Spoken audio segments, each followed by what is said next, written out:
Hello everyone. In this video, we are going to discuss test 6 of +1 CBSE of RN classes. This test contains two papers.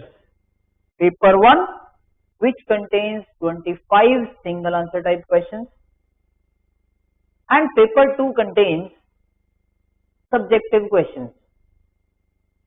तो हम start करते हैं paper 1 की discussion से, but एक चीज का खास ध्यान रखना, इस वीडियो में जो डिस्कस कर रहा हूं मैं पेपर, तो आपको डिस्कशन इस वे में यहां देखनी है।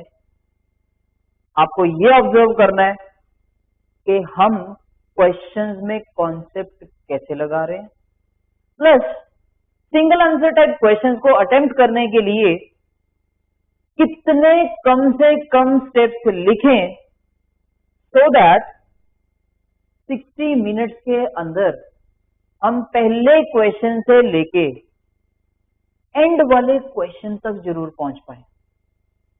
तो स्टार्ट करते हैं with the very first question, that is if nth term of a sequence is given by this, then the value of a7 plus a5 is। अब क्वेश्चन रीड करा, nth टर्म हमें गिवन है, find क्या करना है, 7th term and 5th term का सम।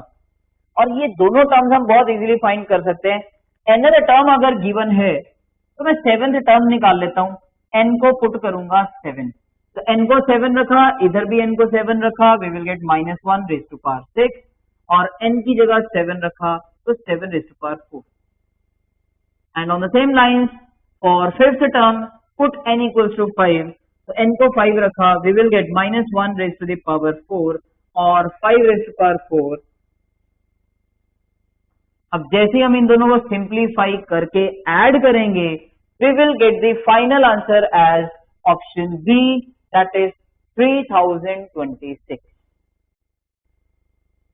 Now passing on to next question, that is which term of the sequence this is 16,807। अब देखो, जैसे ही क्वेश्चन सामने आया, सबसे पहले तो यही क्लियर नहीं है ये सीक्वेंस कौन सी सीक्वेंस है। देखो, हमें एपी पे इजीली वर्क करना आता है, जीपी पे इजीली वर्क करना आता है, तो पहले तो डिसाइड करना है whether this is an AP और अ जीपी। तो चेक करने के लिए कॉमन डिफरेंस 7 माइनस रूट 7, इन कंसेक्टिव टर्म्स का डिफरेंस 7 रूट 7 माइनस 7, सेम नहीं आया, तो मतलब ये एपी नहीं है।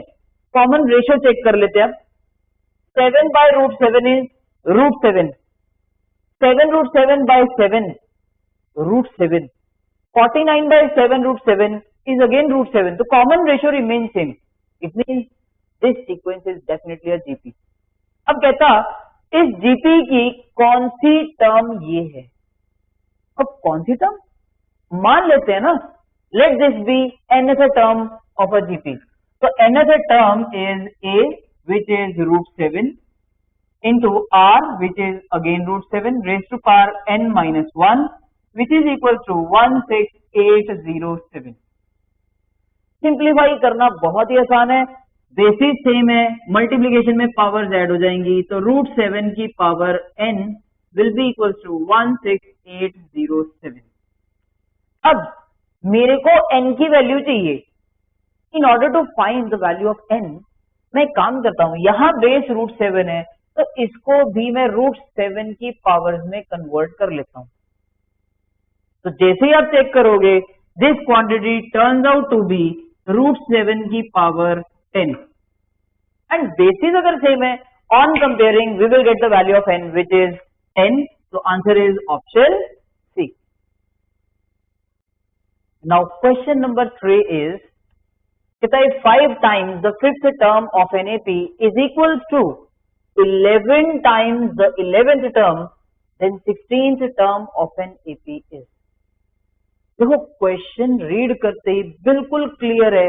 अगर आपको एपी की टर्म्स पे वर्क करना है तो आपको first term and common difference पता होनी चाहिए। तो मैं मान लेता हूं, let the first term be A, common difference be D, and according to the conditions 5 times the fifth term, 5 times the fifth term which is a plus 4d is equals to 11 times the 11th term, 11 times the 11th term which is a plus nd.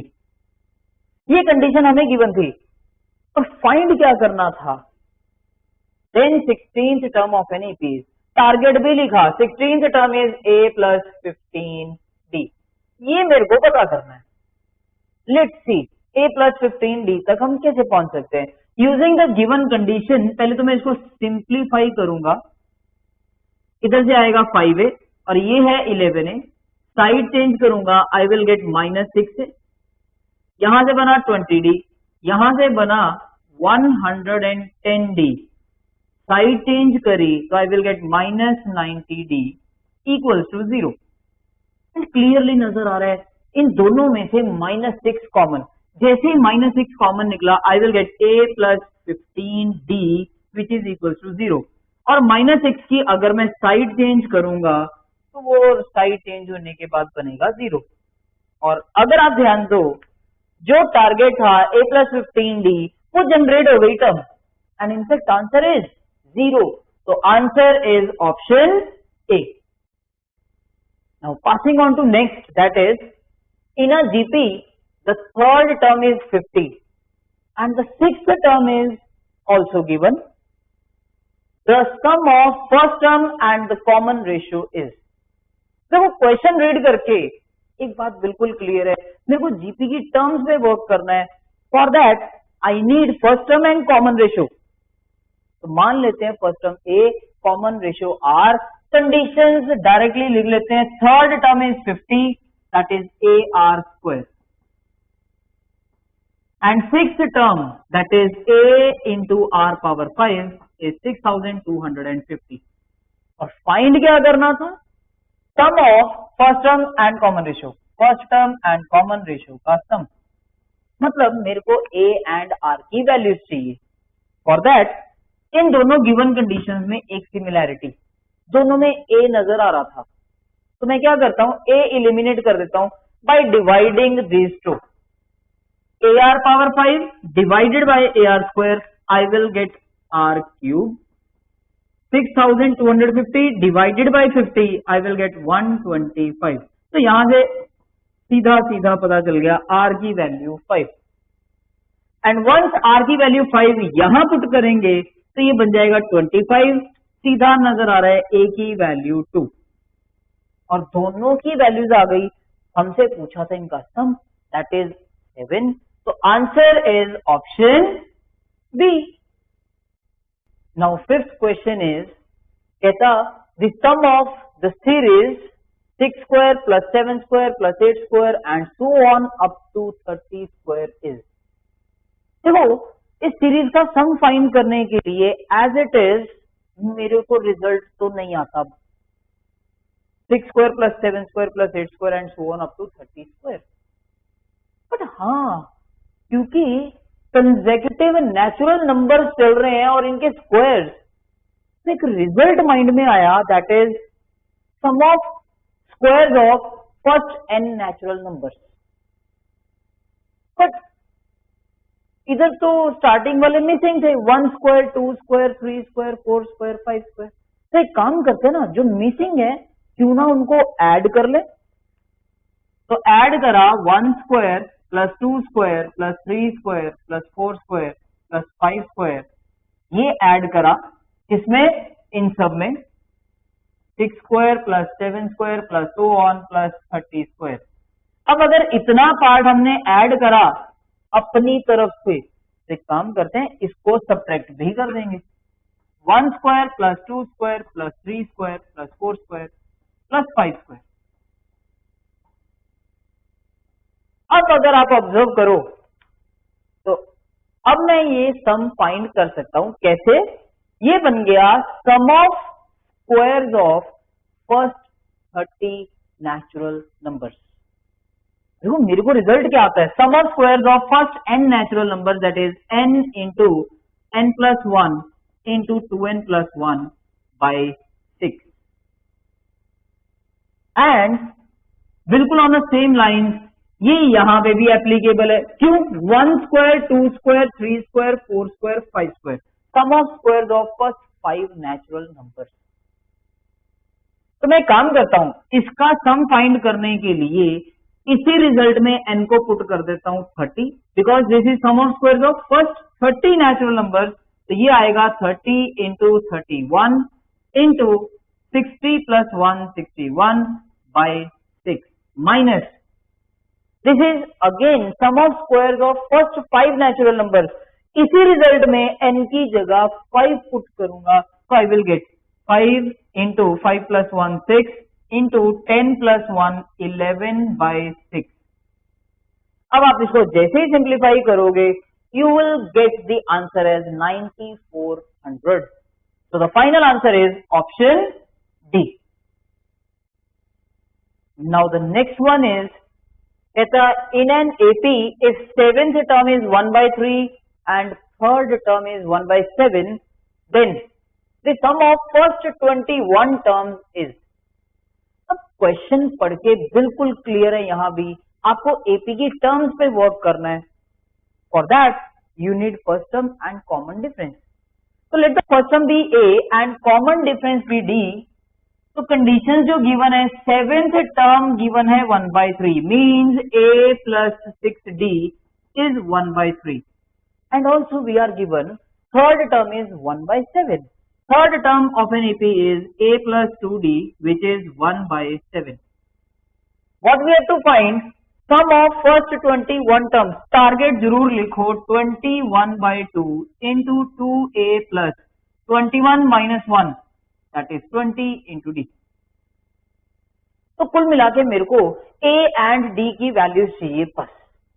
तो a and d की values कैसे find करूं? दो unknowns, दो conditions, subtract these two equations, a cancel out हुआ, यहां से आया 4d will be equals to 4 by 21। Simplify करोगे तो d की वैल्यू आ जाएगी 1 by 21।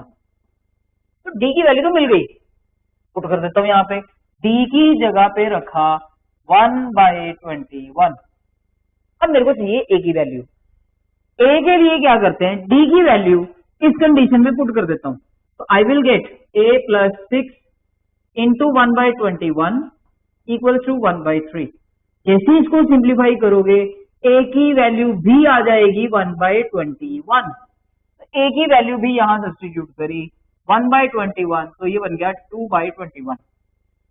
क्लियरली नजर आ रहा है, ये बन गया आपके पास 2 by 21, 20 by 21 which is 22 by 21। Simplify करा तो आंसर आ जाएगा 11, that is option C. Now passing on to question number 7, that is between 3 by 2 and 3, 6 numbers have been inserted in such a way that the resulting sequence is an AP. Then the difference of third and fourth number is, let's see, question में जैसा जैसा given है, go with the flow। 3 by 2 and 3 में 3 by 2 and 3 में 6 numbers insert कर दिए, से A1, A2, A3, A4, A5, A6। ये 6 नंबर्स ऐसे इंसर्ट किए सच दैट ये जो रिजल्टिंग सीक्वेंस है इज एन एपी। ये एपी बन गई। अब एक बार टारगेट देखो, फाइंड क्या करना है, कहता then the difference of third and fourth number. Number में अगर आप ध्यान दो, इन नंबर की बात थी, कहता difference of third and fourth number, first number, second number, third number, third and fourth number जो इंसर्ट हुए इनका difference means we have to calculate A4 minus A3, इनका डिफरेंस। अब अगर आप ध्यान दो, A3 है क्या एक्चुअल में, ये पूरी AP थी, तो A3 क्या है, इस AP की कौन सी term, first, second, third, fourth. तो A3 is fourth term of an AP। And fourth term हम कैसे लिखते हैं, fourth term is a plus 3d. Now what about a4? a4 क्योंकि मेरे को पता है ये पूरी AP है, तो first term, second term, third term, fourth term, fifth term, तो a4 is basically AP's fifth term which is a plus 4d and हमें ये कैलकुलेट करना है। और अगर आप इसको सिंप्लीफाई करोगे a से a कैंसिल आउट हो जाएगा, 4d minus 3d is basically d। तो कुल मिला के आपको कॉमन डिफरेंस फाइंड करना है। देखा कितना आसान था। कॉमन डिफरेंस कैसे फाइंड करूं? Now that is your target. First term मेरे को पता है 3/2 एंड इनफैक्ट मेरे को ये भी पता है लास्ट टर्म। और अगर आप ध्यान दो ये एपी की कौन सी टर्म है? First, second, third, fourth, fifth, sixth, seventh, eighth term. Eighth term is a plus 7d which is equal to 3। a की वैल्यू मेरे को पता है 3/2। जैसे ही सिंप्लीफाई करोगे d की वैल्यू आ जाएगी 3/14 and which is option. Now the next question is कहता the sum of an infinite decreasing GP is 2 and the sum of the squares of its term is 4/3. Then the first term of the GP is। देखो infinite GP की बात हुई, decreasing GP का मतलब it's understood जो common ratio है that must be less than 1। Clear? अब देखो इनफाइनाइट डिक्रीजिंग जीपी की बात हुई, इनफैक्ट सम की बात हो रही है, तो एक काम करता हूं, let first term be a and common ratio r. तो इनफाइनाइट जीपी बन गई like this and we know sum of infinite terms of a GP is a upon 1 minus r. This is given as 2 and एक condition और भी given है that is sum of squares of its term. इनकी squares का sum, पहले तो अगर हर term का स्क्वायर करेंगे तो जीपी बनेगी like this a square r square, इसका भी स्क्वायर करा तो a square r power 4 and so on. ये भी अगर आप ध्यान से ऑब्जर्व करो तो ये भी इनफाइनाइट जीपी है with first term a square and common ratio this divided by this that is r square. तो अगेन इन सबका सम एक इनफाइनाइट जीपी का sum a square upon 1 minus r square is given as 4/3 and finally the target. तो given conditions and target हमेशा साथ में लेके चलना। टारगेट क्या है? First term of the GP is means I have to find the value of A। A की value find करने के लिए अगर मैं दोनों गिवन कंडीशंस में से R एलिमिनेट कर दूं ये तो आ जाएगा, बट R की वैल्यू अगर मैं यहां से कैलकुलेट करूंगा तो वो आ जाएगी क्रॉस मल्टीप्लाई करने के बाद a/2 इधर आया और ये पूरी क्वांटिटी साइड चेंज करी 1 माइनस आर। तो R की वैल्यू आ जाएगी यहां से 1 माइनस a/2। तो जैसे ही मैं R की वैल्यू सब्स्टिट्यूट करूंगा क्लियरली नजर आ रहा है ये काफी कॉम्प्लेक्स हो जाएगा। तो मैंने यहीं पे ही ब्रेक लगा दी डिसीजन मेकिंग स्टेप। तो मैं R को एलिमिनेट नहीं करूंगा, इंस्टेड ऑफ दैट मैं A की वैल्यू निकाल लेता हूं यहां से। A will be equal to 2 into 1 minus r. A की वैल्यू यहां सब्स्टिट्यूट कर देता हूं, a स्क्वायर मीन्स 2 का स्क्वायर इंटू 1 माइनस आर इसका भी स्क्वायर अपॉन डिनोमिनेटर के बनेंगे factors 1 minus r into 1 plus r. This is 4/3।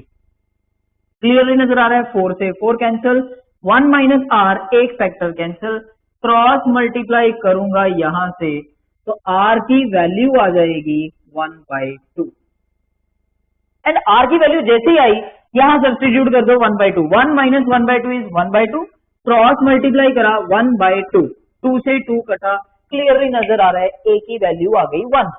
तो the final answer is option B.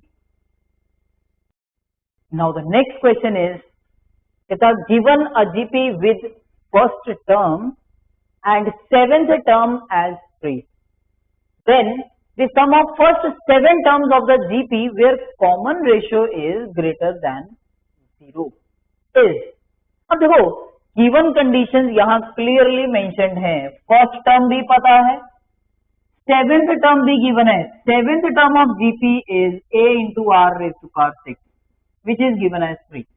a की वैल्यू अगर मैं यहाँ सब्स्टिट्यूट कर दूं तो I will get r raised to power 6 equals to 3 और a क्रॉस मल्टीप्लाई होके आया डिनोमिनेटर में.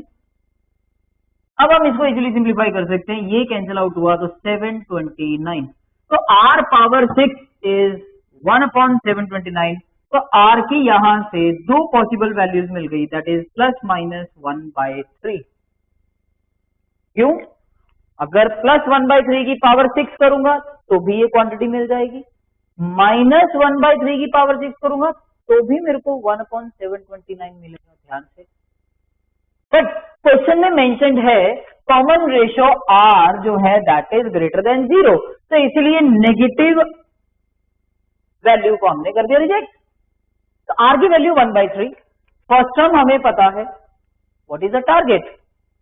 Sum of first 7 terms of the GP. So sum of first 7 terms, say S7 will be A into 1 minus R, common ratio 1/3, raised to the power number of terms. First 7 terms का sum निकालना है, divided by 1 minus R, that is 1/3. तो इस quantity को अब आप जैसे ही सिंप्लीफाई करोगे you will get the final answer as 3279, which is option B. Now passing on to question number 10, that is the sum of n terms of the series is. Options given है. तो question आ गया इस series की n terms का sum find करना है. अब mind में स्ट्राइक करता है हमें वर्किंग किस पे आती है, एपी पे या फिर जीपी पे.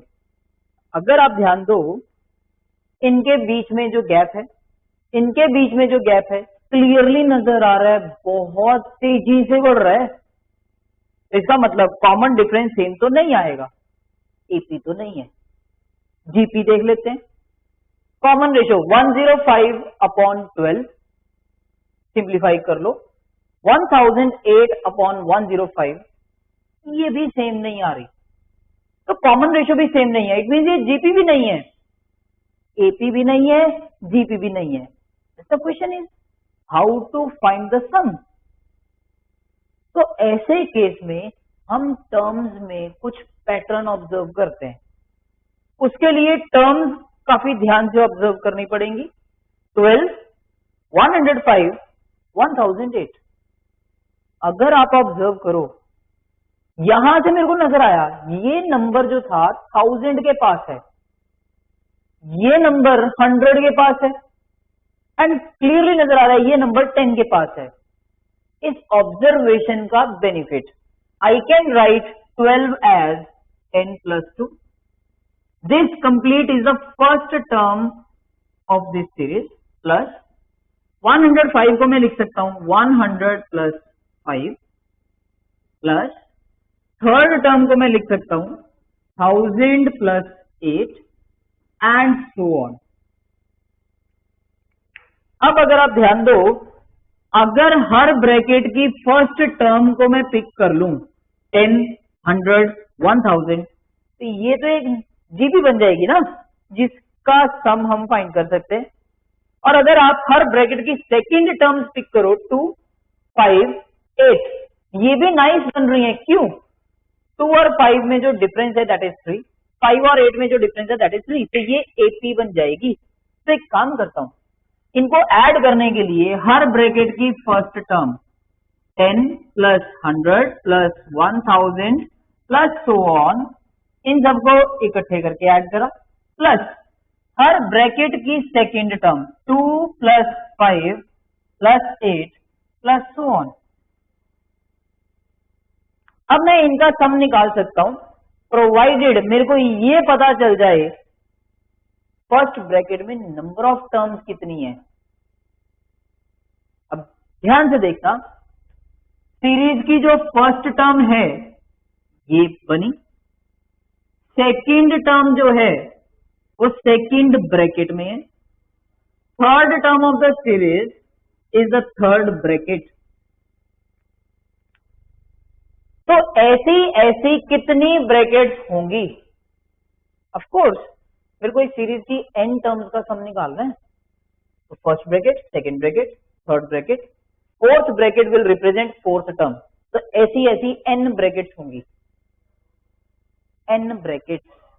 और अगर मैं हर ब्रैकेट में से पहली टर्म निकाल लूं, फर्स्ट ब्रैकेट की फर्स्ट टर्म, सेकंड ब्रैकेट की फर्स्ट टर्म, थर्ड ब्रैकेट की फर्स्ट टर्म, ऐसी ऐसी n ब्रैकेट्स, तो हर ब्रैकेट में से अगर मैं फर्स्ट टर्म निकालूंगा तो ये n टर्म्स बन जाएंगी।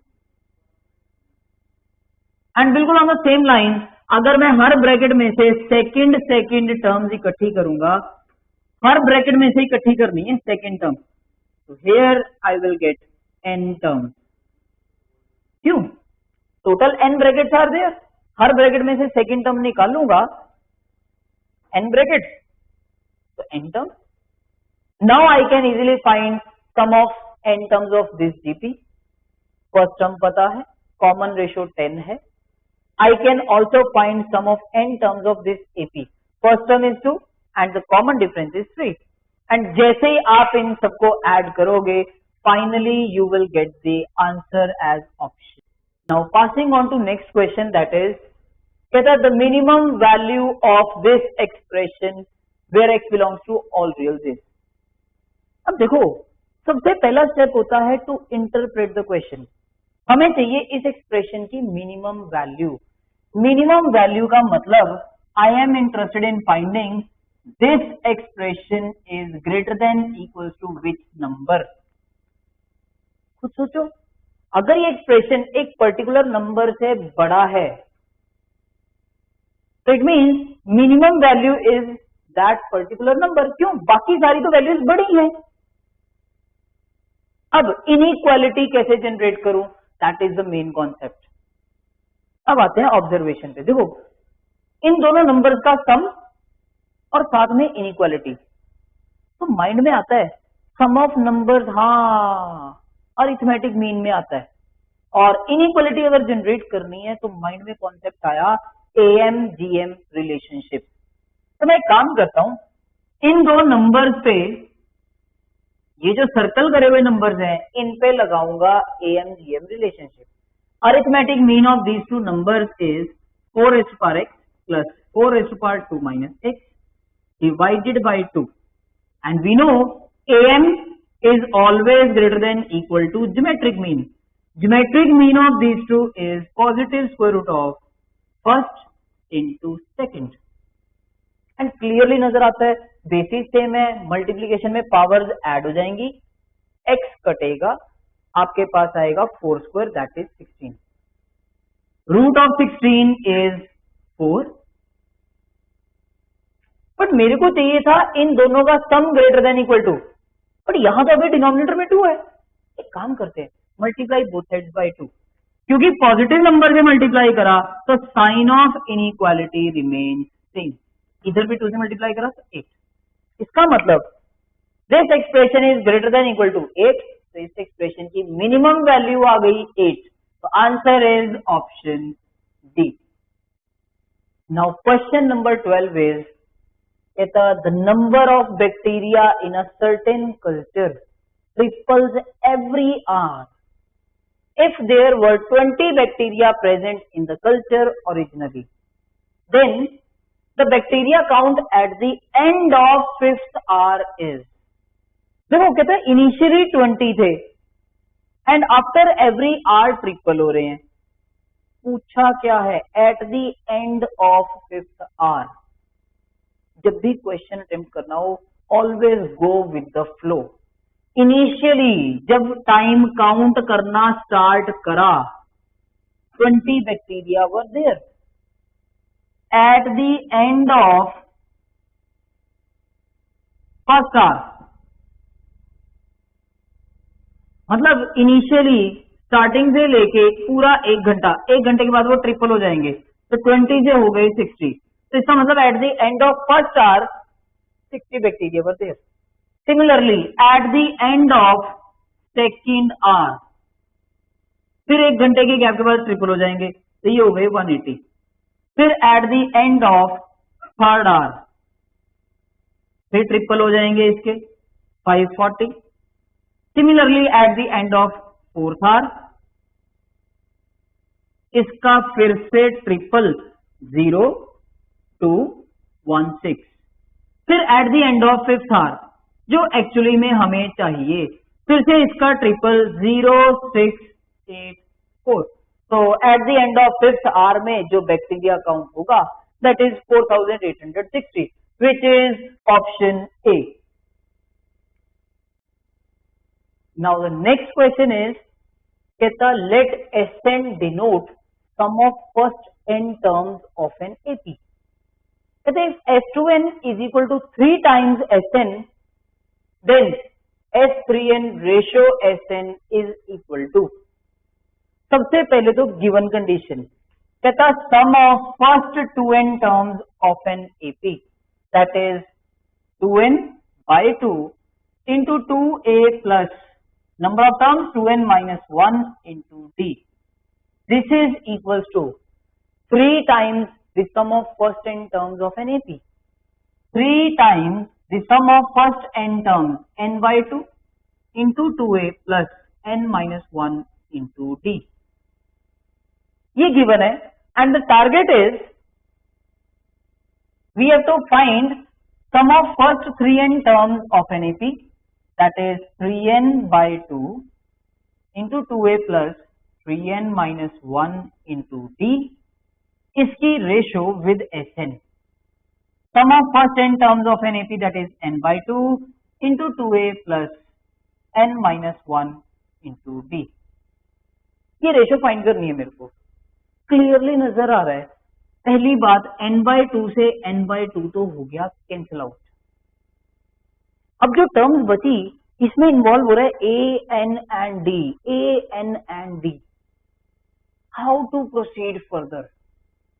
अब एक काम करते हैं, इससे आगे फर्दर सिंप्लीफिकेशन तो नहीं हो रही थी इन द टारगेट, तो मैं गिवन कंडीशन का यूज कर लेता हूं। गिवन कंडीशन थी दैट लेफ्ट हैंड साइड और राइट हैंड साइड ये दोनों बराबर है। यहां भी नजर आ रहा है n by 2 आपस में हुए कैंसिल आउट। तो डू वन थिंग, इन सब को ब्रैकेट्स को ओपन कर दो, 2 into 2a that is 4a plus ये 2 यहां भी मल्टीप्लाई हुआ तो we will get 4n minus 2 into d। 3 bracket में मल्टीप्लाई हुआ तो we will get 6a plus 3n minus 3 into d। एक काम करते हैं ना, a वाली टर्म्स एक साइड ले जाते हैं एंड d वाली टर्म्स एक साइड ले जाते हैं। तो 4a इधर आके हुआ सब्ट्रैक्ट, तो वी विल गेट 2a, और ये d वाली टर्म इधर आके हुई subtract, 4n minus 3n is n and minus 2 plus 3 that is plus 1 into d। तो वो ऑब्जेक्टिव है, you have to write less number of steps but error को अवॉइड करते हुए। देखो अगर आप ध्यान दो 2a की वैल्यू मिल गई इन टर्म्स ऑफ d, तो मैं एक काम करता हूं, इस एक्सप्रेशन में 2a की वैल्यू सब्स्टिट्यूट कर देता हूं। तो I will get 3 into 2a की जगह पे रखा n plus 1 इंटू डी, तो n plus 1 into D plus this, तो जैसे ही ऐड करूंगा आई will gate 4nd upon 2a की वैल्यू रखी n plus 1 into D plus this, तो I will gate 2nd। Clearly नजर आ रहा है, डी से डी कैंसिल आउट हुआ, एन से एन कैंसिल आउट हुआ, ये बना 2 and the final answer is 6 which is option B. Now the next question is the sum of all 2-digit numbers which when divided by 5 yield 2 as remainder is। देखो question की statement बड़े ध्यान से read करी, कहता मेरे को उन सारे 2-digit नंबर्स का सम निकालना है जिनको 5 से डिवाइड करें तो रिमाइंडर आ जाए 2।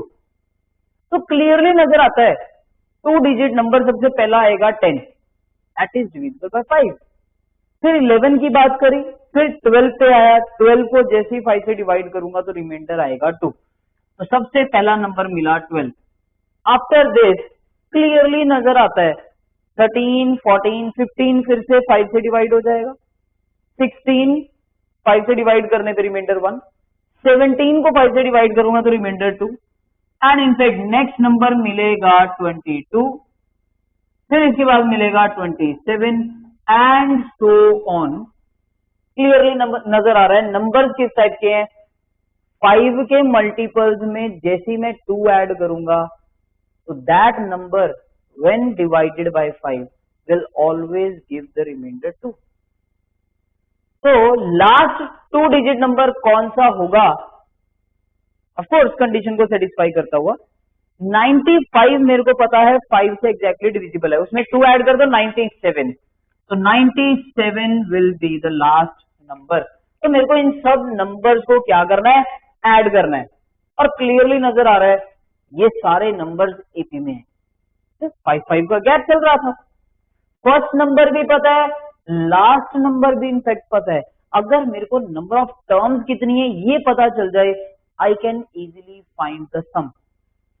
तो nth टर्म मेरे को पता है, nth term of an AP is a plus n minus 1 into d, d है 5, ऑफ कोर्स 17 माइनस 12, तो सिंप्लीफाई करेंगे 12 यहां पे आके हुआ सब्ट्रैक्ट, वी विल गेट 85 और 5 इधर आके हुआ डिवाइड, तो ये बन गया जी 17 n माइनस 1 और 1 आगे ऐड हुआ तो नंबर ऑफ टर्म्स है 18, तो 18 टर्म्स का सम 18/2 n/2 into a plus l।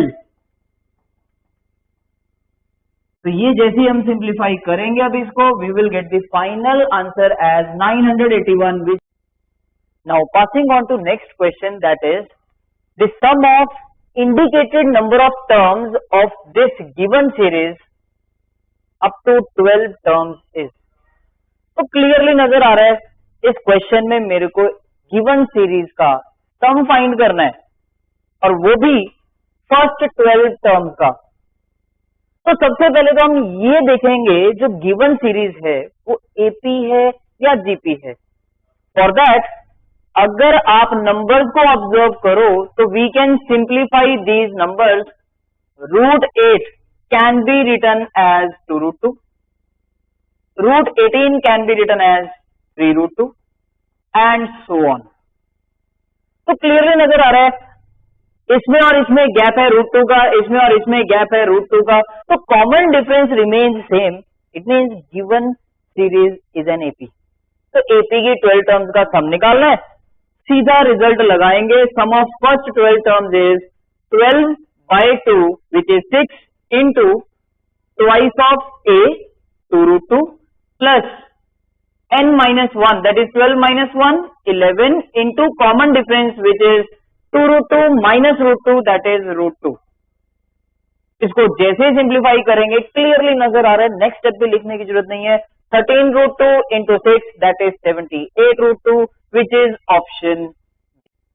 Now passing on to 16th question, that is कहता है the sum of first 20 terms of the series whose nth term is given। तो अगर किसी सीरीज की हमें nth टर्म पता हो, we can easily find the sum of that series, but in order to avoid the confusion nth term की जगह पे हम kth टर्म कंसीडर कर लेते हैं, तो जस्ट n की जगह रखो k, तो 2k प्लस 1 का होल स्क्वायर। तो kth टर्म पता है तो इसको एक्सपैंड कर लेते हैं, सिंप्लीफाई कर लेते हैं, तो kth term will be 4k square plus 1 plus 2ab that is 4k। तो जैसा कि मैंने बोला अगर हमें nth टर्म पता है तो we can easily find the sum. अब सम कैसे फाइंड करूं, देखो kth टर्म हमारे पास है, सम फाइंड करने के लिए I will just apply summation on both sides. तो summation of left hand side where k varying from 1 to 20, क्योंकि हमें फर्स्ट 20 टर्म्स का सम फाइंड करना है, and summation of this complete. तो समेशन की प्रॉपर्टी से summation of first, summation of second and summation of third. अब again using the properties of summation, ये constant summation से बाहर, तो we will get 4 times this quantity. And again ये 4 constant जो है ये आ जाएगा समेशन से बाहर, तो we will get 4 times this quantity. अब अगर आप ध्यान दो, here we can use the concepts. कौन से कॉन्सेप्ट्स? अगर आप ध्यान दो, this is nothing but sum of squares of first 20 natural numbers, और उसका रिजल्ट हमें आता है that is 4 into n into n plus 1 into 2n plus 1 all divided by 6. तो k is varying from 1 to 20, n की जगह रखा 20 into 20 plus 1 that is 21, 2 into 20 plus 1 that is 41 by 6 and plus, अब देखो k very कर रहा है 1 to 20. ये टर्म बहुत इंपॉर्टेंट है. k को 1 रखेंगे तब भी 1 आएगा, k को 2 रखूंगा तब भी 1 आएगा, k को 3 रखूंगा तब भी 1 आएगा. इट मीन्स 1 1 1 1 1 1 कितनी बार ऐड होगा? 20 टाइम्स. तो here I will write 20 and plus 4 into, और अगर आप यहां ऑब्जर्व करो, this is sum of first n natural numbers. इसका रिजल्ट भी हमें आता है that is n into n plus 1 by 2.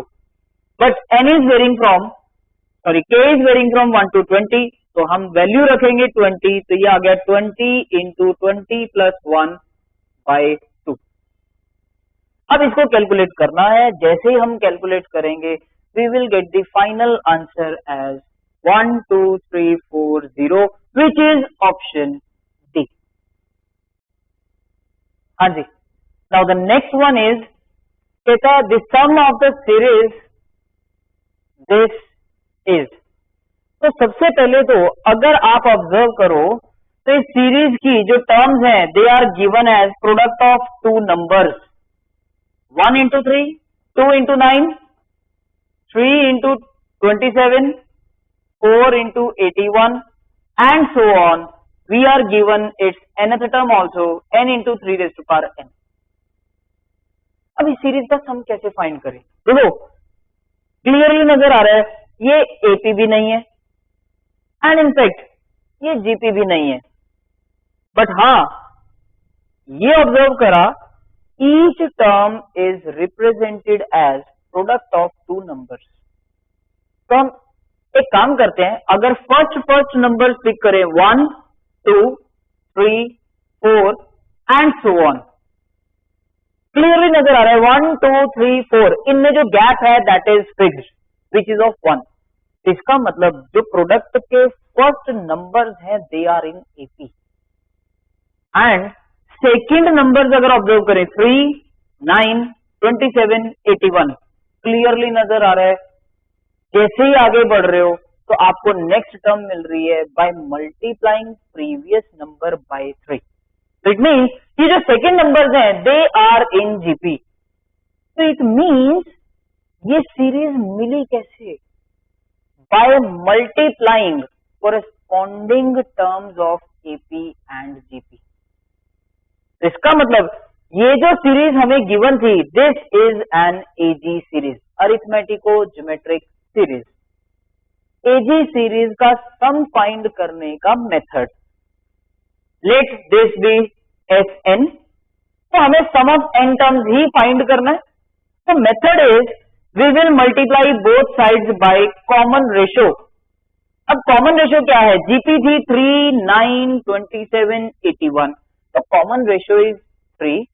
तो मल्टीप्लाई बोथ साइड्स बाय 3, तो 3 times S n will be equal to 3 से मल्टीप्लाई करा और एक टर्म शिफ्ट करके लिखेंगे 1 into 3 square that is 9 plus इसको 3 से मल्टीप्लाई करा एंड एक टर्म शिफ्ट करके लिखेंगे 2 into 9 into 3 27, इसको 3 से मल्टीप्लाई करा 3 into 27 into 3 81 and so on.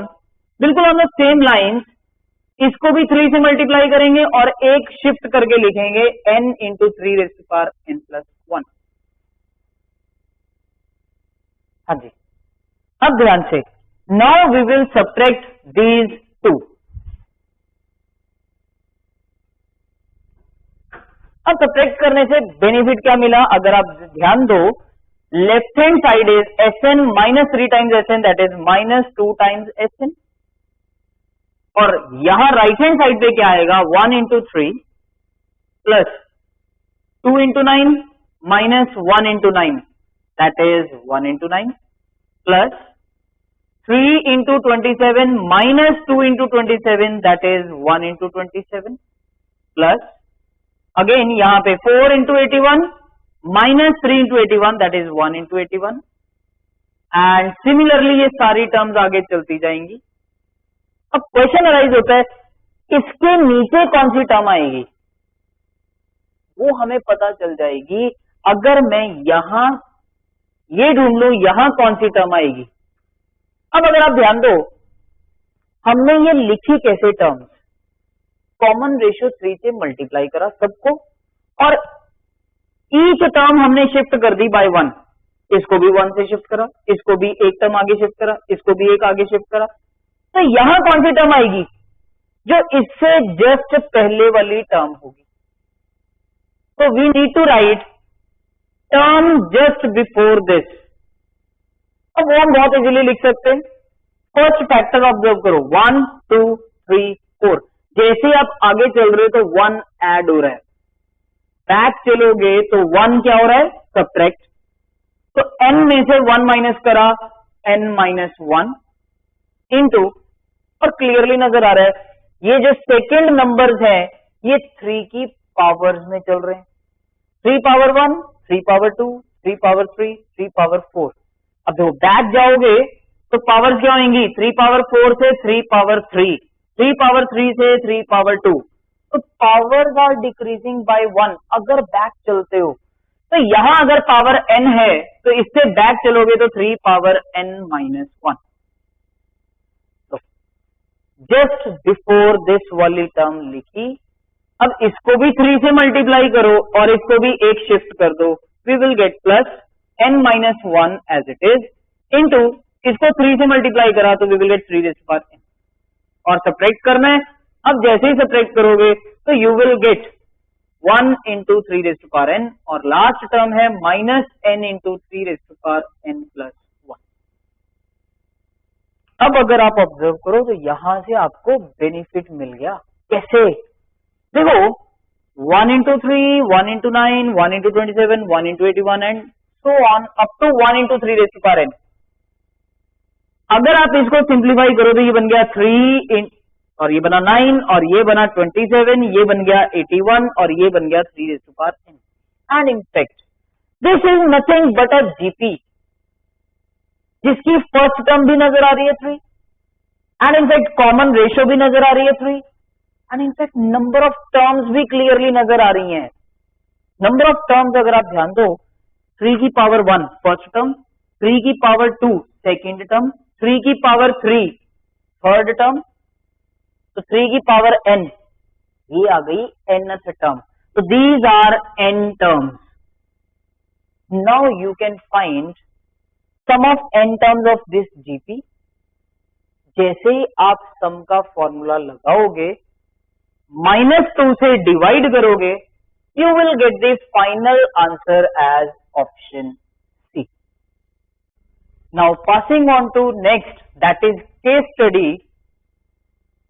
Veer wants to participate in a 800-meter race.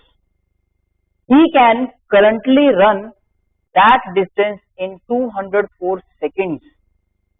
And with each week of practice, it takes him 3 seconds less. He wants to do it in 114 seconds.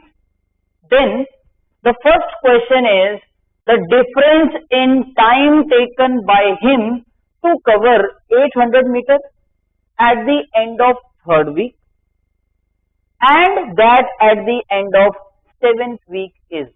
देखो जिस sense में question है हम उसी sense में proceed करेंगे। Initially उसको 800 metres cover करने के लिए लगते हैं 204 second. After 1 week at the end of 1 week time लगता है उसको 3 seconds less. So it means after end of first week he will take 201 seconds to complete the race.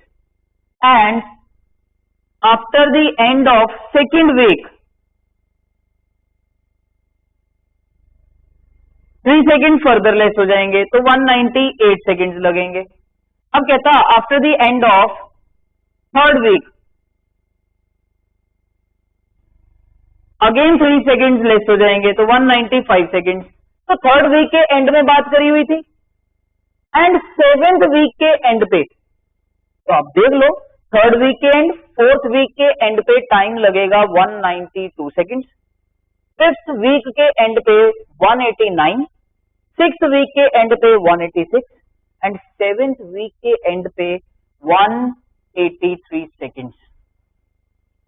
तो ये है थर्ड वीक के एंड पे और ये है सेवेंथ वीक के एंड पे. तो गैप कितना है? That is of 12 seconds, which is option B. Now the second question of this case study 1 is that the time taken by Veer to cover 800 meters at the end of 18th week.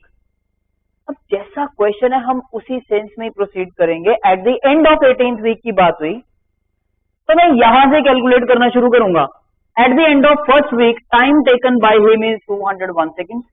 Eight the end of second week 198 seconds. At the end of third week 195 seconds. And so on. हमें find करना है कितना time लगा at the end of 18th week. तो अब अगर आप ध्यान दो मैं यहां से प्रोसीड करूंगा. इनसे क्लियरली नजर आ रहा है this sequence is an AP.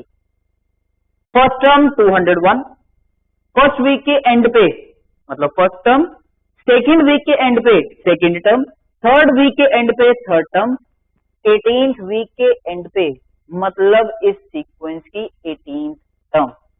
और वो हम निकाल सकते हैं that is first term a plus 18 minus 1 into common difference that is -3. तो जैसे ही सिंप्लीफाई करेंगे इसको we will get the final answer as 150 seconds. तो इसका मतलब 18th वीक के एंड पे 800 मीटर डिस्टेंस कवर करने के लिए वीर को लगेंगे सिर्फ 150 seconds. तो answer is option D. Now the third question of case study 1 is कहता the number of weeks he needs to practice till his goal is achieved is. तो देखो अगर ध्यान दो कहता इनिशियली 800 मीटर कवर करने के लिए वीर को लगते हैं 204 seconds और अल्टीमेट एम क्या है? 800 मीटर कवर करना है 114 seconds में. इसका मतलब उसको कितना टाइम रिड्यूस करना है? That is of 90 seconds. अब मेरे ख्याल से ये क्वेश्चन हम वर्बली आंसर दे सकते हैं इसका. कैसे? तो with practice of each week 3 seconds कम हो जाते हैं उसके. तो खुद सोचो कितने हफ्ते की प्रैक्टिस करे सो दैट 90 seconds कम हो जाए. आंसर सीधा नजर आता है that is 30. Now fourth question of case study 1 कहता है if Veer practised for 7 hours in the first week and with each succeeding week he increases his practice duration by 30 minutes, then the number of hours he practiced to achieve his goal is. तो कहता first week में उसने 7 hours की practice करी, second week में 30 minutes और increase कर दिया टाइम. तो 7 hours and 30 minutes.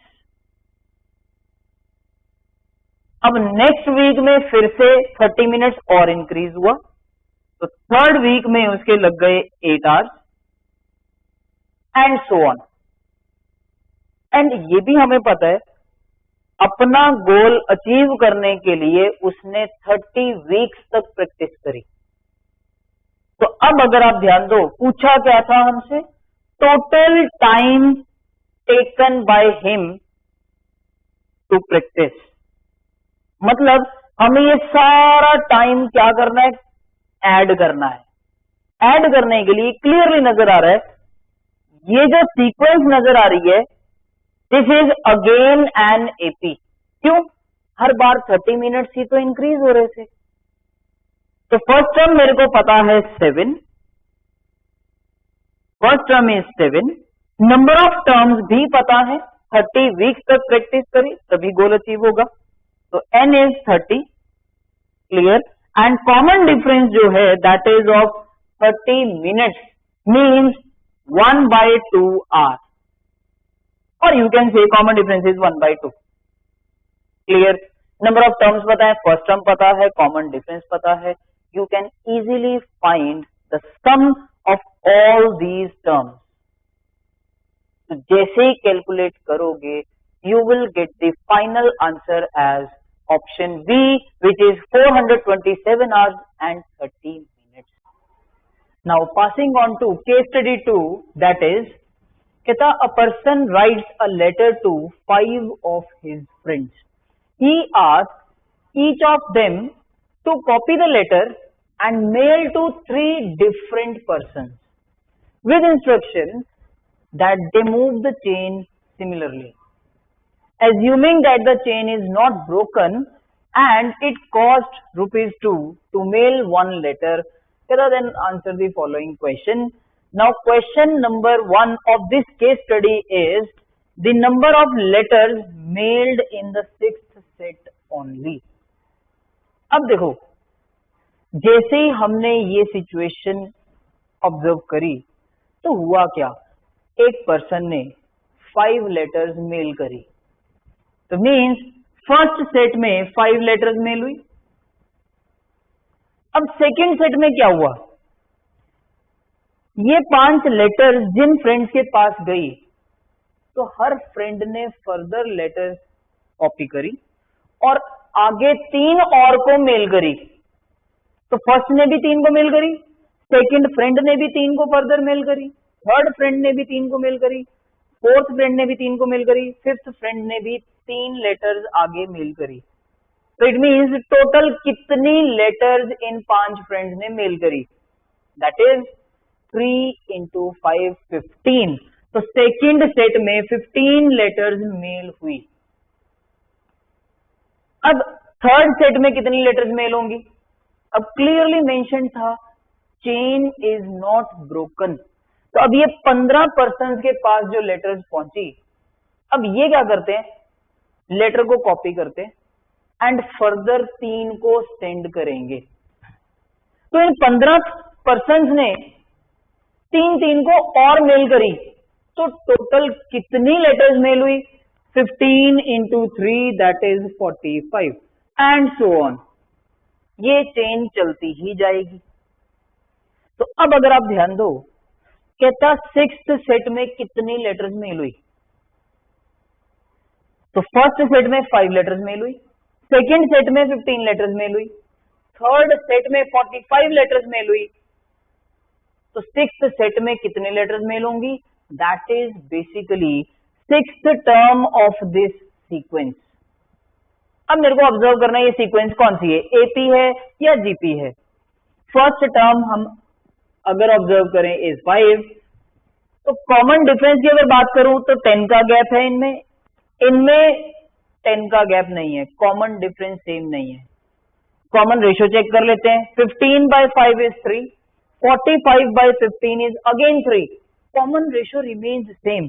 तो आर आ गया आपके पास 3, क्लियरली नजर आ रहा है this sequence is a GP.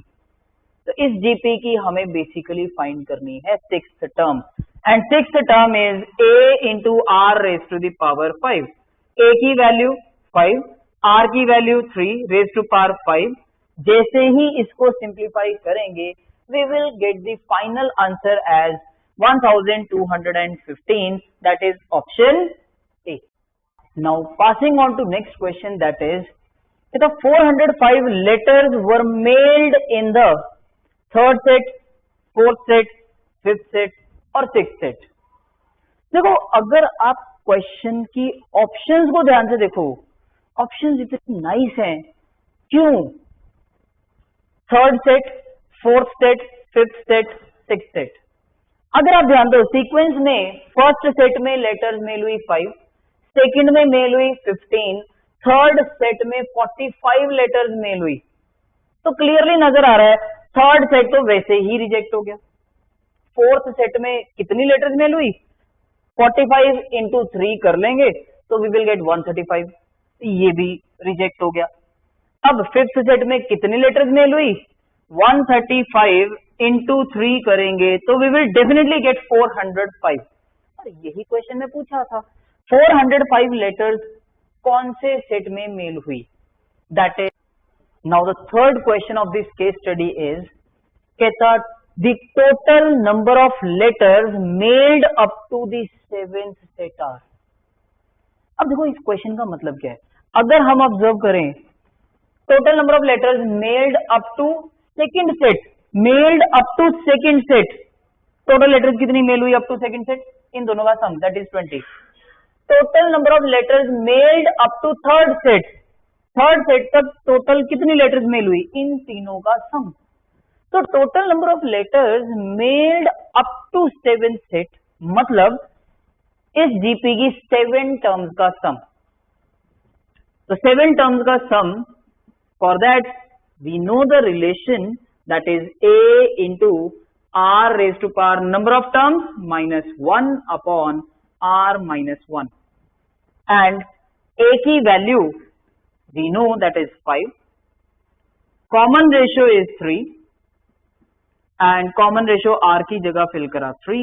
जैसे इसको simplify करेंगे we will get the final answer as 5465 which is option D। Now the last question of paper 1 is the total money spent in mailing all the letters up to 7 cities। देखो last question में हमने ये find कर लिया था up to 7th set कितनी letters mail हुई, that is 5465, इतनी लेटर्स मेल हुई। एंड ये भी मेंशन्ड है दैट ₹2 टू मेल 1 लेटर, एक लेटर को मेल करने पे लगते हैं ₹2। तो इतनी लेटर्स को मेल करने पे कितनी अमाउंट लगेगी, इंटू 2। जैसे ही इसको कैलकुलेट करोगे you will get the answer as 10,930 which is option B. Now passing on to question number 26, कहता है the sum of first n terms of an AP is given by Sn equals to 4n minus 2n square। Find the first term and the common difference. अब देखो concept बहुत simple है, AP की first n terms का सम हमें दिया हुआ है, फर्स्ट टर्म फाइंड करनी है, कॉमन डिफरेंस फाइंड करना है। देखो सम ऑफ n टर्म्स अगर गिवन है, in fact this is sum of first n terms of an AP. तो एक काम करते हैं, हम n को वैल्यू पुट कर देते हैं 1। जैसे ही n को 1 पुट करेंगे we will get S1। n को 1 यहां भी रखा, n को 1 यहां भी रखा, after simplifying this we will get S1 equals to 2।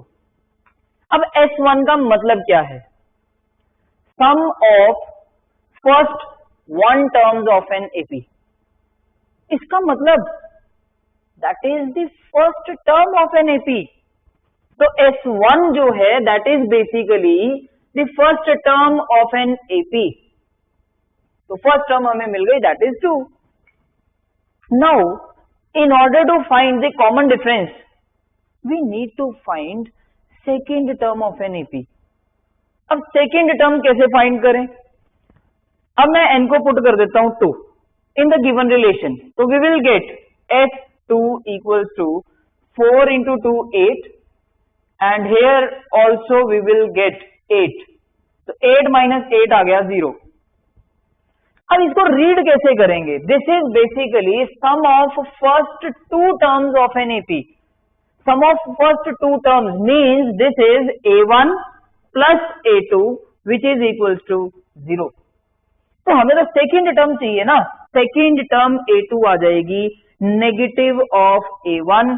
तो जैसे ही A1 की वैल्यू रखेंगे we will get A2 as -2।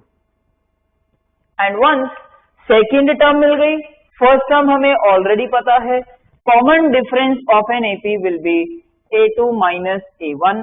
जैसे ही वैल्यूज पुट करेंगे we will get common difference as -4. So in this way we can find the first term as well as the common difference of an AP. Now passing on to the next question, that is, Keta, the sum of an infinite GP is 64/3 and its second term is 4. Keta, find the common ratio. अब एक काम करते हैं, infinite GP की बात हुई तो हम फर्स्ट टर्म मान लेते हैं a and common ratio r. तो सम की कंडीशन हमें गिवन है, sum of an infinite GP is 64/3 and we know sum of an infinite GP is a upon 1 minus r which is equals to 64/3. And in order to find common ratio, that is value of r, तो हमें a and r में एक relation और चाहिए. क्यों? Because here we have two unknowns, a and r. तो दो unknowns, दो कंडीशंस पता होनी चाहिए. सेकेंड कंडीशन क्वेश्चन में ऑलरेडी मेंशन्ड है, second term of an infinite GP is 4 and GP की second term we know that is a into r is equals to 4.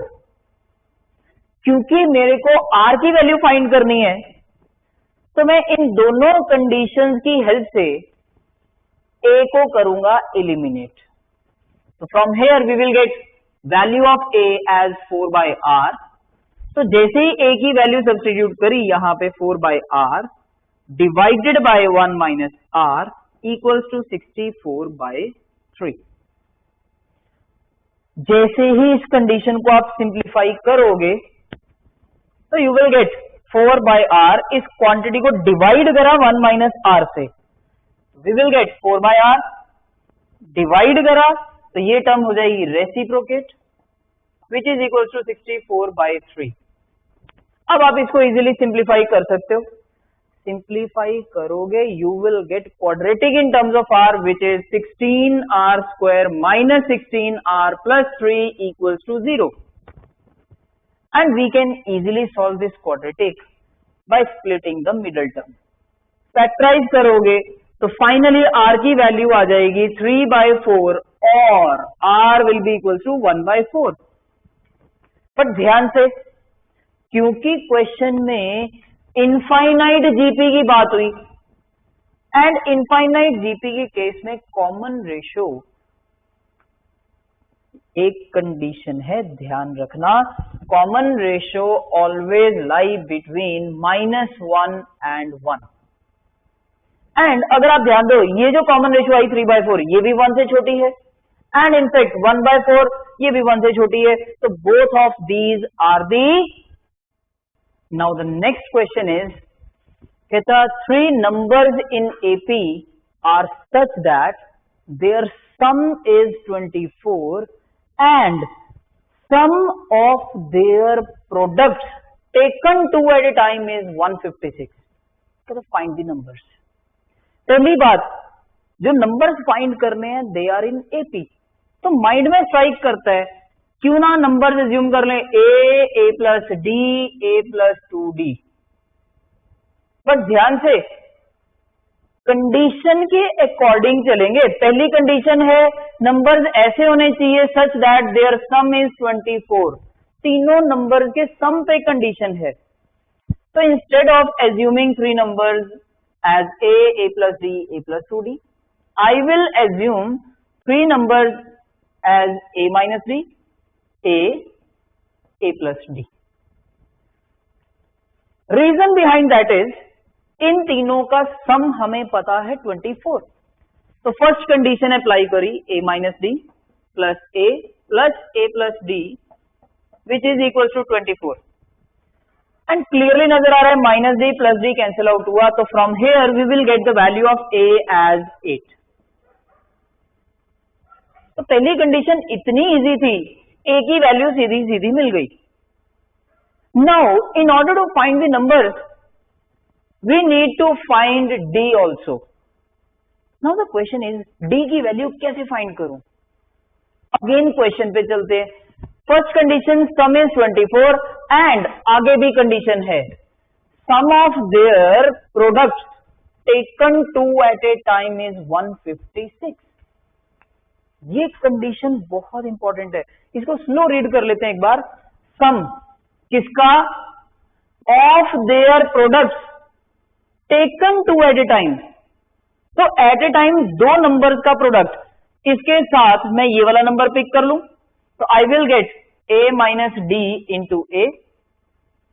फिर इसके साथ ये वाला नंबर पिक कर लेते हैं a minus D into A plus D. अब इस नंबर के साथ और कोई नई पॉसिबिलिटी नहीं बची, आगे बढ़ते हैं। इस नंबर के साथ ये नंबर कंसीडर करा तो a into A plus D, तो ये आ गया हमारे पास product taken two at a time. इन सबका सम ये हमें पता है 156। Now this is the second condition and क्योंकि मेरे को ए की वैल्यू पता चल गई ऑलरेडी दैट इज 8, ए की वैल्यू 8 यहां फिल करेंगे तो डी में कंडीशन बनेगी after simplification we will get D square equals to 36। तो from here we will get D equal to plus minus 6। तो ध्यान से डी की दो पॉसिबल वैल्यूज मिली, ए भी मिल गया डी भी मिल गया। Now we can easily write the three numbers.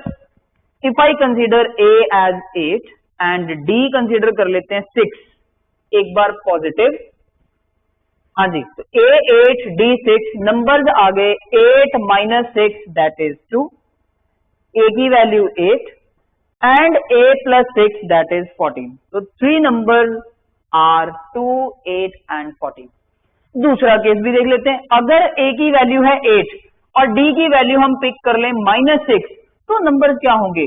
8 minus -6 that is 14, a की value 8, then 8 plus -6 which is 2। तो इन बोथ द केसेस अगर आप ध्यान दो नंबर्स कैसे हैं 2, 8, 14 या फिर 14, 8 and 2। These are the three numbers जो क्वेश्चन में गिवन कंडीशंस हैं उनको क्या करेंगे? Satisfy. Now question number 28 is, कहता Jason bought an old Mercedes for rupees 12,80,000। He pays rupees 2,80,000 in cash and agreed to pay the balance in monthly installments of rupees 25,000 plus 5% interest on the unpaid amount। कहता how much will the car cost him? देखो situation के according चलते हैं। Cost of car actual में कितनी है? Rupees 12,80,000 and amount paid in cash, he pays rupees 2,80,000 in cash। So amount paid in cash is rupees 2,80,000। तो इसका मतलब बैलेंस अमाउंट कितनी रही? तो balance amount will be rupees 10 lakh. तो इसका मतलब उसको 10 लाख अभी और पे करना है और वो भी इंस्टॉलमेंट्स में।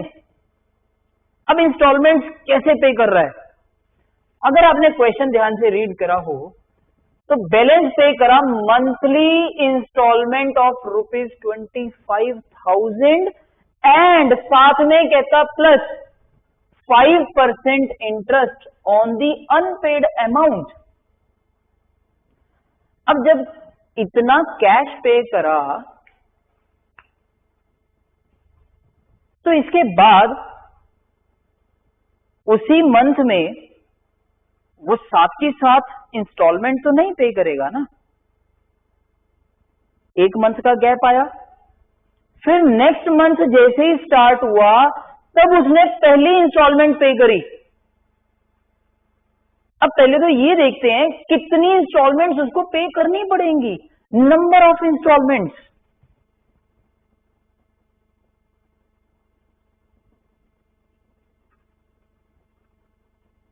$10 लाख उसको पे करना है, ईच इंस्टॉलमेंट इज ऑफ 25,000, तो टोटल नंबर ऑफ इंस्टॉलमेंट्स हो जाएंगी 10 लाख डिवाइडेड बाय 25,000, ये आ गया जी 40।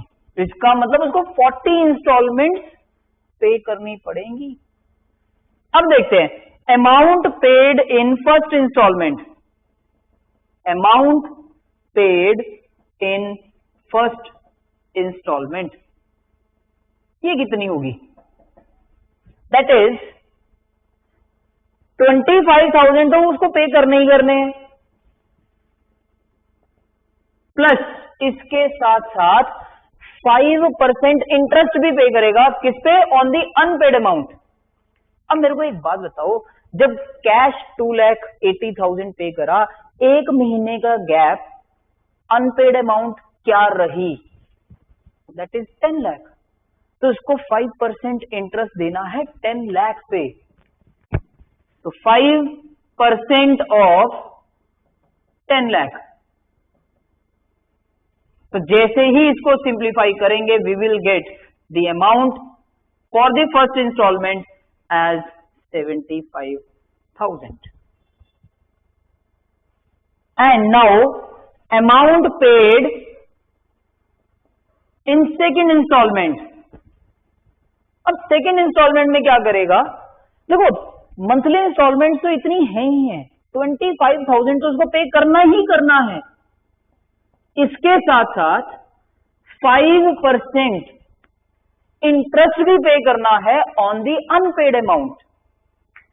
अब खुद सोचो, 2,80,000 पे करा, फिर एक महीने का गैप आया, पहली इंस्टॉलमेंट में 25,000 पे कर चुका है, तो इसका मतलब 10 लाख में से 25,000 वो यहां पे कर चुका है फर्स्ट इंस्टॉलमेंट में, तो अब अनपेड अमाउंट कितनी होगी, 9,75,000, जिस पे उसको 5% इंटरेस्ट पे करना है। 5% ऑफ 9,75,000। जैसे ही हम इसको सिंप्लीफाई करेंगे, we will get the amount for second instalment, that is 73,750। अब एक और कैलकुलेट कर लेते हैं, amount paid by him in the third instalment, ये कितनी होगी, अगेन 25,000 तो पे करना ही करना है, प्लस इसके साथ एडिशनली 5% इंटरेस्ट पे करना है ऑन दी अनपेड अमाउंट, तो 5% ऑफ, अब ये सोचना है अनपेड अमाउंट कितनी रही। फिर ध्यान से देखो, इनिशियली 2,80,000 पे करा, एक महीने का गैप, अनपेड अमाउंट इस मंथ में कितनी है अभी, 10 लाख। फिर फर्स्ट इंस्टॉलमेंट पे करी 25,000, फिर उस महीने में अनपेड अमाउंट कितनी रही, 9,75,000। फिर सेकेंड इंस्टॉलमेंट बनी, 25,000 फिर पे कर दिया, तो अब इस मंथ में कितना गैप बचा, अनपेड अमाउंट रहेगी 9,75,000 में से 25,000 वो फिर पे कर चुका है, तो फॉर द 1 मंथ गैप कितना रहा, 9,50,000 का, इतनी अनपेड अमाउंट रही। तो अब जो थर्ड इंस्टॉलमेंट बनेगी, इसको सिंप्लीफाई करेंगे तो we will get 72,500। So in this way we can calculate all the installments, but हमें सारी कैलकुलेट करने की जरूरत नहीं है, अदरवाइज आपको 40 इंस्टॉलमेंट्स कैलकुलेट करनी पड़ जाएंगी। तो हम एक काम करते हैं, हमने 3 इंस्टॉलमेंट्स निकाल ली, let's see 75,000, then 73,750 and then 72,500 and so on। अब अगर आप ध्यान से ऑब्जर्व करो तो ये जो सीक्वेंस आपके पास चल रही है, first term, second term, third term and so on, ये एक नाइस सीक्वेंस है। क्यों? अगर आप ध्यान दो, सेकेंड एंड फर्स्ट टर्म के बीच में जो गैप है, third term and second term के बीच में जो गैप है, दैट इज कांस्टेंट। मतलब ये सीक्वेंस एपी है, जिसकी फर्स्ट टर्म मेरे को पता है 75,000 एंड कॉमन डिफरेंस हम निकाल सकते हैं second term minus first term, और वो आ जाती है -1250 and of course total number of instalments हैं 40। तो इसका मतलब ये फर्स्ट इंस्टॉलमेंट, सेकेंड, थर्ड, तो इस सीक्वेंस में कितनी टर्म्स होंगी? वो भी 40। तो नंबर ऑफ टर्म्स भी हमें पता है। तो कुल मिला के मेरे को करना क्या था? मेरे को कैलकुलेट करना है जेसन को कार कितने की पड़ी।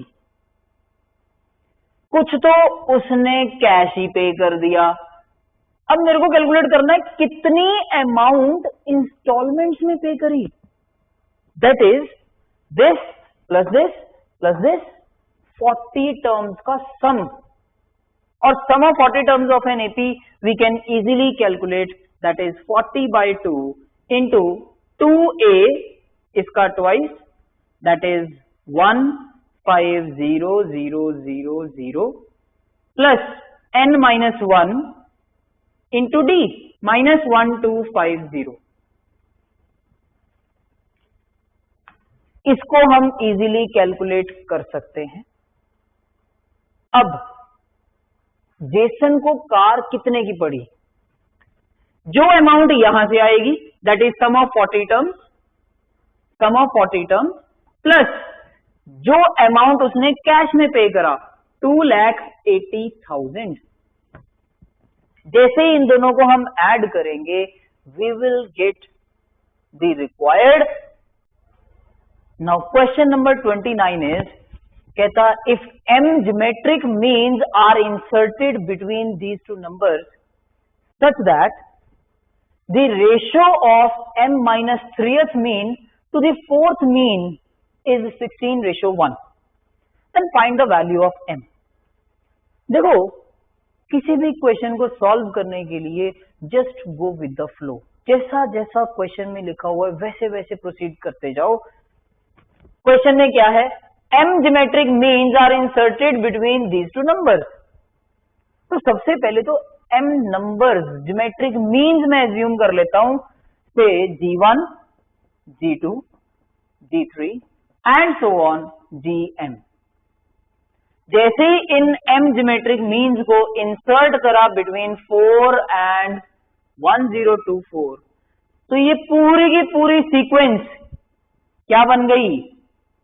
R in GP। देखो कॉन्सेप्ट भी क्लियर होने चाहिए। ज्योमेट्रिक मीन्स इंसर्ट करेंगे तो पूरी सीक्वेंस जीपी बन जाएगी। अब आगे कैसे बढ़ो? देखो next condition is ratio of m minus 3th mean, मतलब gm-3 to the 4th mean, that is g4। this is given as 16:1। अब क्वेश्चन अराइज करता है इस कंडीशन का यूज करके how can we find the value of m। अब देखो g4 basically इस gp की टर्म है, बट कौन सी टर्म है?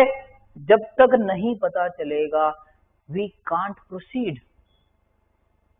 नाउ लिसन, g1 बेसिकली ये gp की सेकेंड टर्म है, first term second term, g1 second term, g2 third term, g3 fourth term. जो भी यहां नंबर है उससे एक ज्यादा। तो अगर मैं g4 की बात करूं तो this is fifth term of this gp and we can easily write fifth term, that is a into r raised to the power 4। Mind में होना चाहिए। another term of gp is a into r raise to power n-1। अब बिल्कुल on the same lines, ये GP की कौन सी term है? m-3th mean.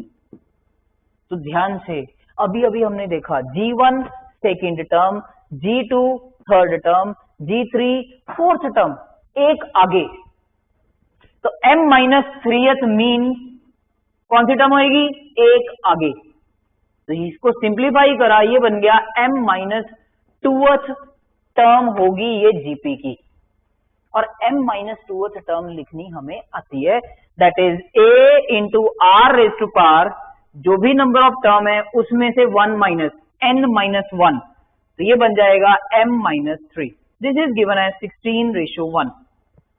क्लियरली नजर आ रहा है, 4 से 4 हुआ कैंसिल आउट, बेसिस सेम है, I can simplify it further, powers हो जाएंगी सब्ट्रैक्ट, तो we will get r raised to power m-7 equals to 16. This is the first condition involving r and m. तो अभी तक हमारे पास दो अननोन्स हैं, कौन से r and m। तो इसका मतलब मेरे को एक कंडीशन r और m में और चाहिए। अब वो कंडीशन कहां से ढूंढूं? क्वेश्चन में और कुछ तो गिवन नहीं था। लेट्स सी, ये सीक्वेंस जीपी है, अभी तक इस नंबर का यूज नहीं हुआ। अब अगर ध्यान दो, ये भी जीपी की ही टर्म है, बट कौन सी टर्म है? लेट्स सी, एम नंबर्स तो ये खुद ही हैं, दीज आर एम नंबर्स, एक ये वाला ऐड कर दिया, तो यहां से यहां तक कितने नंबर्स हुए? m+1।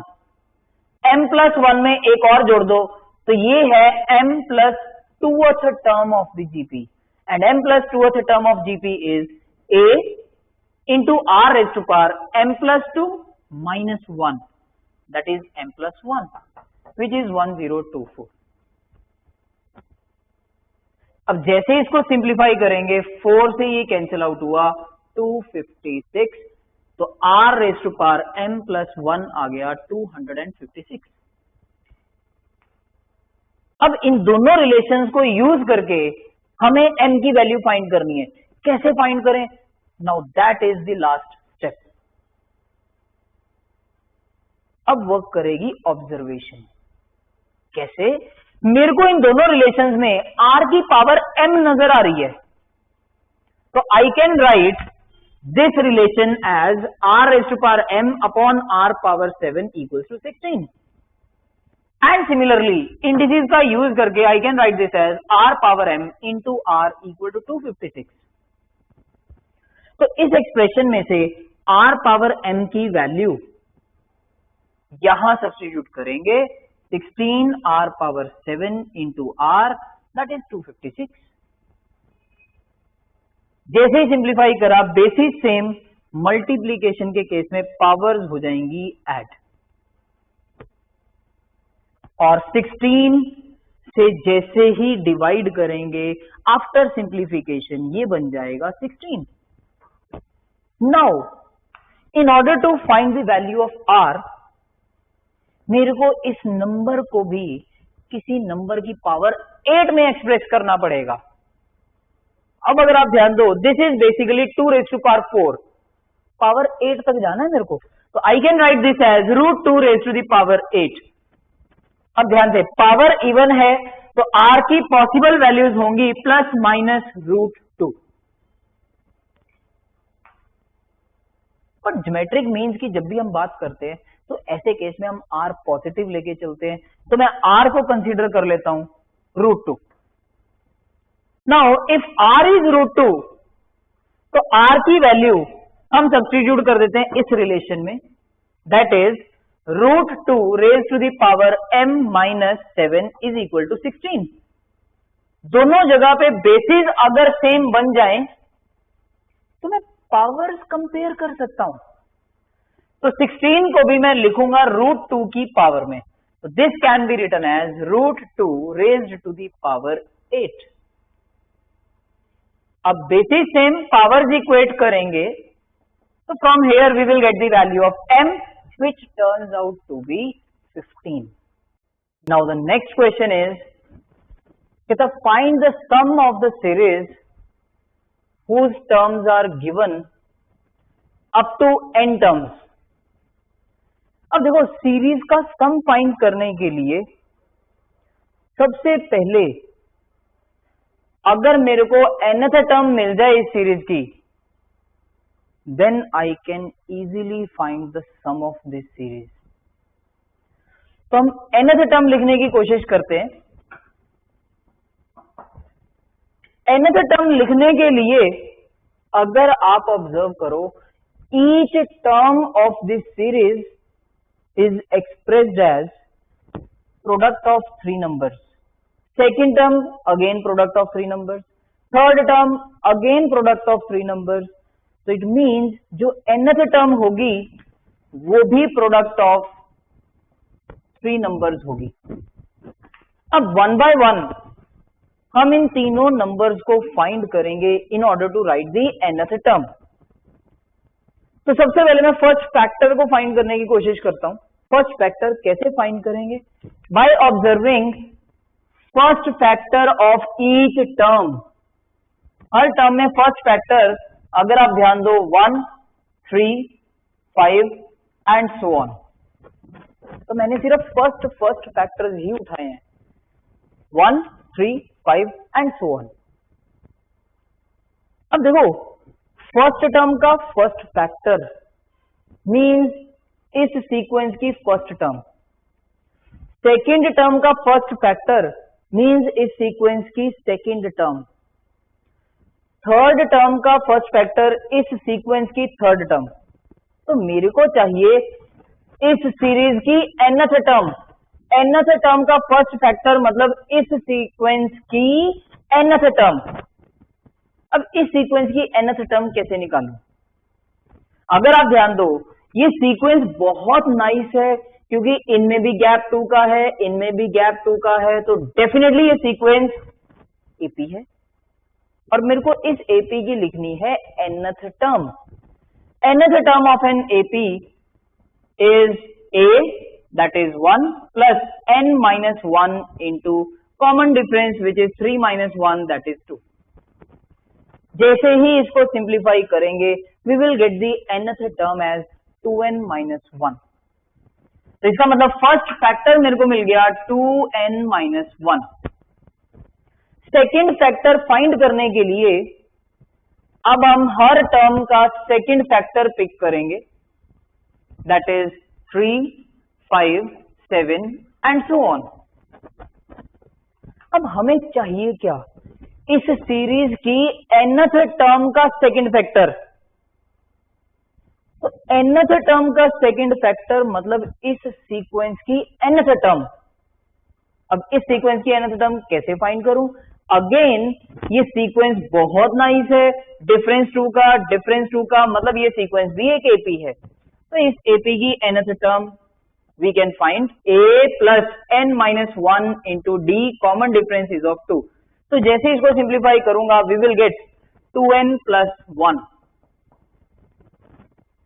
अब थर्ड फैक्टर के लिए हम हर टर्म का थर्ड फैक्टर पिक करेंगे, 4, 8, 12 and so on.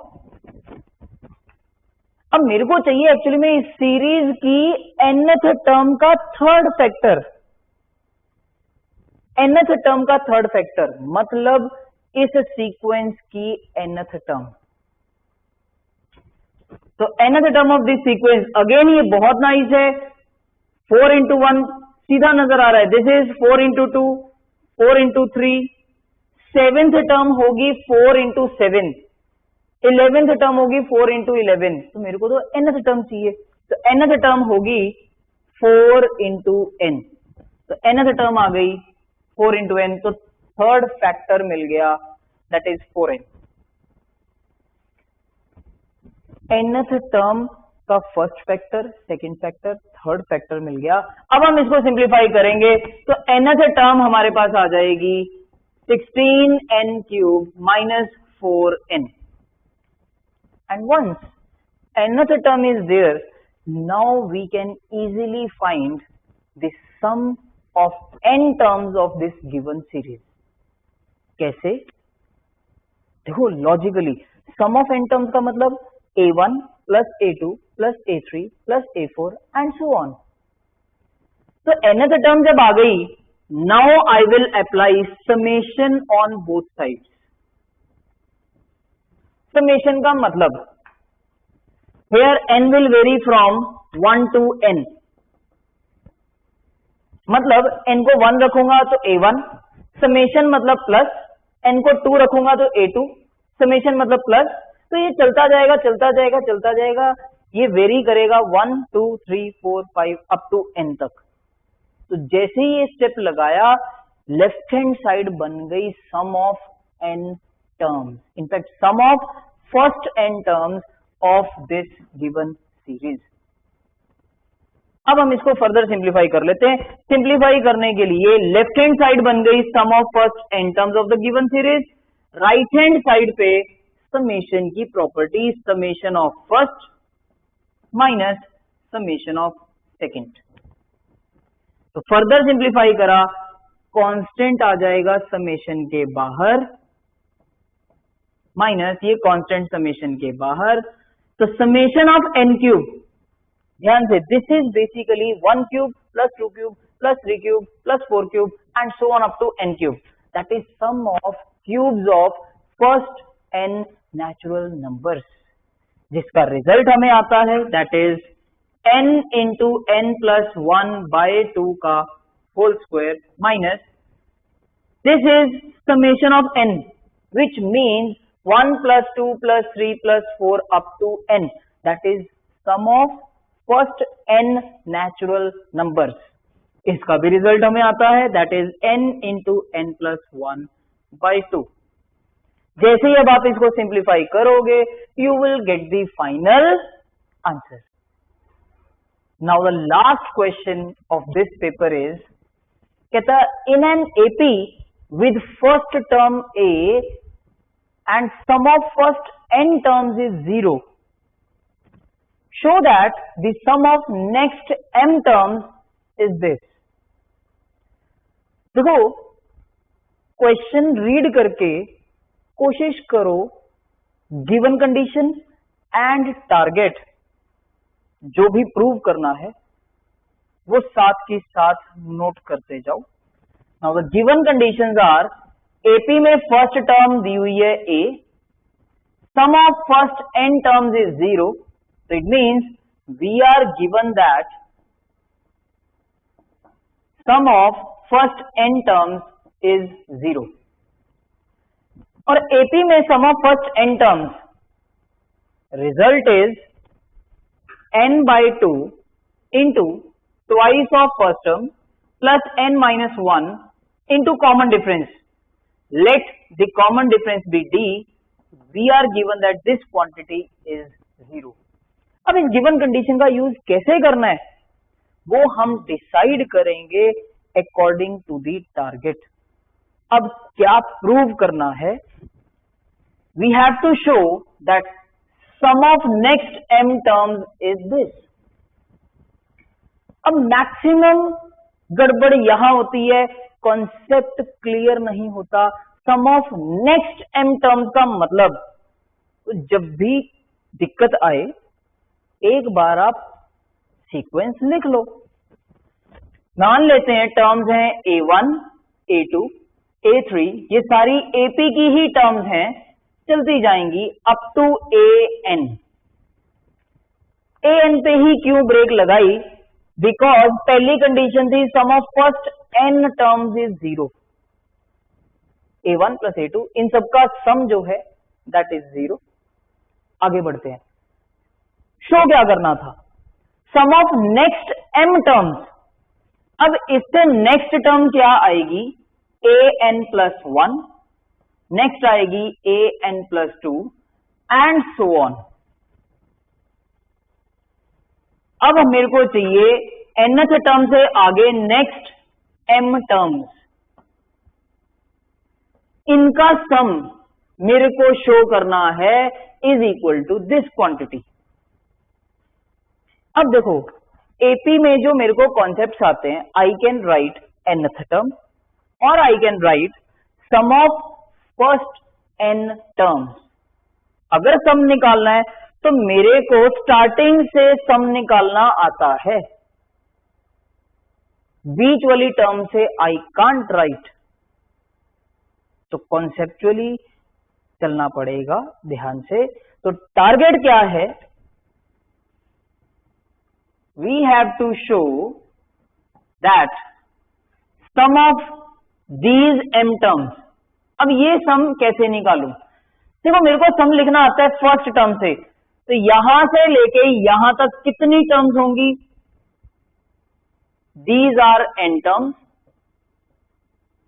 And these are m terms. तो यहां से लेके यहां तक हुई total n plus m terms. अगर इन सारी टर्म्स के सम में से ये वाली टर्म्स का सम हम निकाल दें तो बचा सिर्फ ये वाला सम, तो minus sum of these first n terms, and we have to prove that this quantity is equals to minus a into n plus m into m divided by n minus 1। तो this is our target. अब जब भी prove that वाला question आए, usually हम left hand side से start करते हैं, तो लेफ्ट हैंड साइड कंसीडर कर लेते हैं, that is sum of first n plus m terms, this is n plus m by 2 into twice of first term plus these number of terms minus 1 into d and minus sum of first n terms which is already given to be 0. It means अब मेरे को इस quantity को simplify करके right hand side के equal show करना है। अब कैसे शो करूं, अगेन टारगेट को देखते हुए चलो। यहां पे n m a n m n m and a involve है, साथ में d भी इन्वॉल्व है, बट टारगेट में n m a d involve नहीं हो रहा। इसका मतलब अगर मैं d को इलिमिनेट कर दूं फ्रॉम हेयर तो मैं अपने टारगेट तक पहुंच सकता हूं। Now the question is how to eliminate d।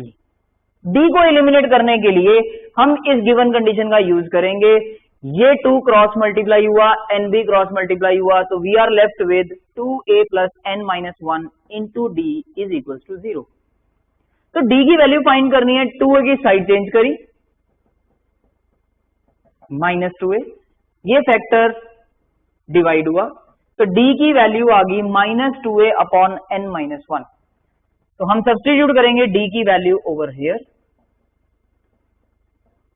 2a plus n plus m minus 1 into D की value minus 2a upon n minus 1। अब जैसे ही आप एलसीएम लेके इस पूरी क्वांटिटी को सिंप्लीफाई करोगे तो finally you will get this right hand side. तो with this discussion of this test is over and I hope you enjoyed this discussion. Do like this video for further updates and also share this video with your friends.